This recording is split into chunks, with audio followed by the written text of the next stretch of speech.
First of all, you're a part of the Jailer racing team, and now you find yourself a privateer racing out of your motorhome. I mean, tell us about your year so far. It's definitely been an interesting year.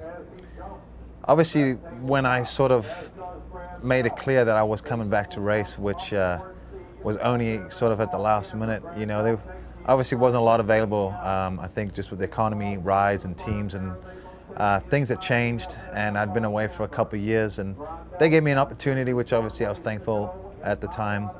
And seems like as the years gone on, sort of the wheels sort of fell off on their program, and it's a little tough, midway through the year to have to sort of start from the ground level again and rebuild and do it that way. But in another way, it's been sort of fun doing it on our own again. It kind of reminds me of how me and my family used to go racing when we were amateurs and kids. So that side of it's been kind of fun. I kind of enjoy the fact that I'm not having to really rely on other people, because it just seems like when you rely on other people, it sets you up for some disappointment. So I'm happy with kind of what we've been able to do, and obviously I want my results to be a lot better, but I think, like I said, that'll come with time, and when the results start coming, it makes things more rewarding when you do it on your own. So just need to get that side of things working better, and I think we'll be just fine.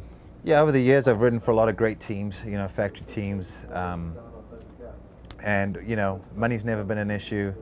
Parts are there of abundance. Everything's sort of at your disposal. You have any issues, they fix it, no matter what it takes, and you've always had the best equipment possible. So for me right now, it's a little bit different, because pretty much we're just taking a couple bikes off the showroom floor, and bolting on a couple things, and that's what we've had.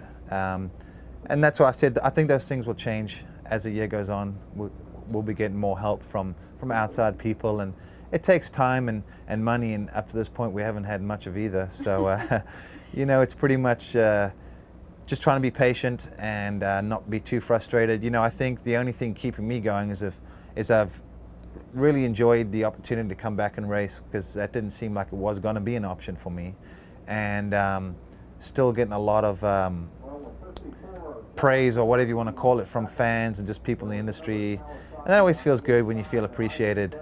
And I think as the season goes on, our own program that we're working on, we will get better. I mean, I know we will, and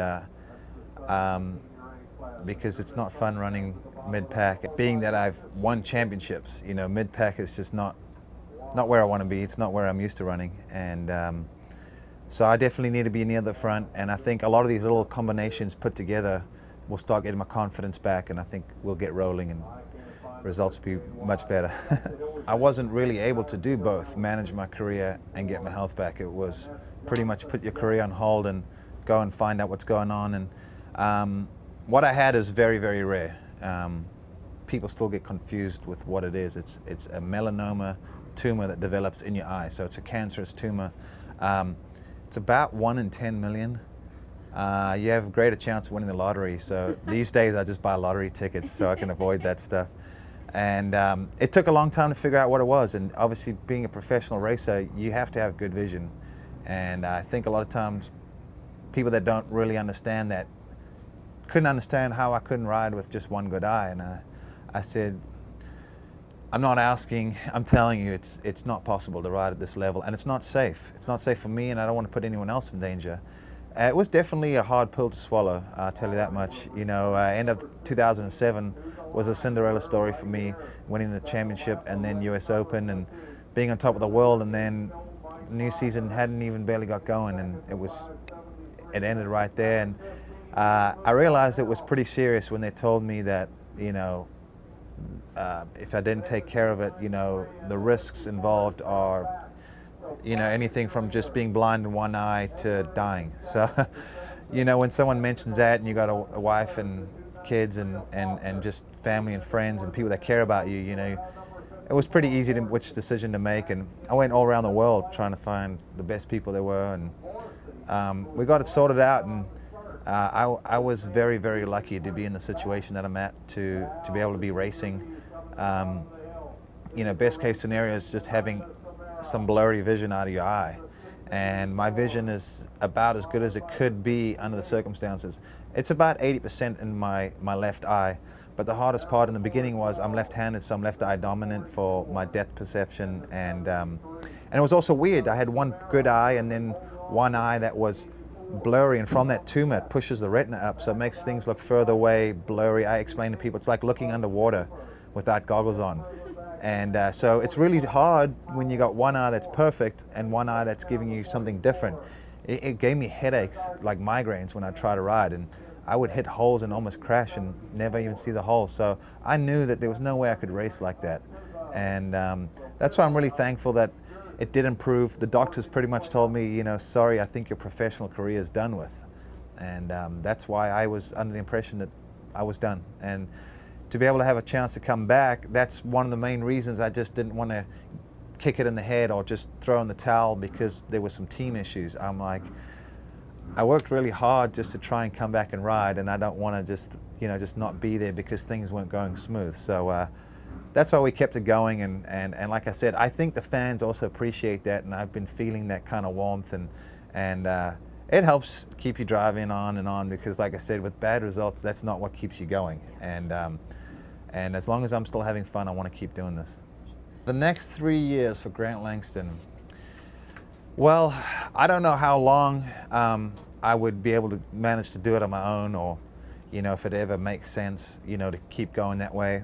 You know, ultimately I would hope to have something more concrete and solid next year. But I'm enjoying my riding, and I think as long as I'm doing that, I'll still want to race. But I want to do it the right way and have things structured. You know, I think for us this is sort of something that I would like to consider maybe just temporary for now.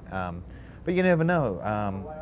Someone might come up with a big check and say, hey, you know, I want to be involved and help you guys out and make a real race team out of this. Or you just never know. And you know, a lot of those things play a factor on it. I figured I'd at least want to race another year or two more after this year. And then, but 3 years, I mean, it would definitely have to be a better situation, I guess, to sort of keep going. I turned 28 yesterday, so I'm getting a little bit older these days, and I feel it when I wake up. And I admire Kevin Windham for being in his 30s and still doing what he does. And I can tell you from my injuries, you really start feeling it in your later 20s. So that plays a factor in too. You know, I've had a bad knee that I've had 3 operations on, and it kind of sucks every Sunday after the outdoors, waking up and struggling to walk and having ice bags, and you know, it's tough, and that sometimes takes a little bit of the fun out of it. So I think, you know, injuries is another thing too. You know, they say you're only as old as you feel. I feel like I'm 28 going on 40 at sometimes. But then other times I feel like I'm, you know, 21. But I guess it's all how you take it. And but I'd say in 3 years, I think I'd probably be stepping away as a professional racer.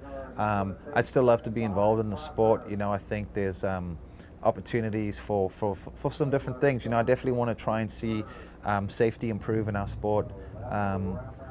I'd like to maybe be involved with the youngsters coming up, trying to help these kids not go down the wrong paths or keep families together. You know, so many kids, they come in, they get money, and then their family end up, for whatever reason, you know, everyone believes they're entitled to something, and I think, you know, not just maybe being an agent, but being sort of more a life coach, you know, just helping the youth, maybe being involved just in the sport. I love the sport, you know, I love giving input on what I think they can do to make tracks better, safety better, run the events better, you know, just different ideas. And a lot of times people have said good ideas, and I know Kerry Joe said that I should look into commentating. And I love commentating, and anyone who knows me knows that I love to talk and tell stories, and you can't get me to be quiet, so I'll shut up now.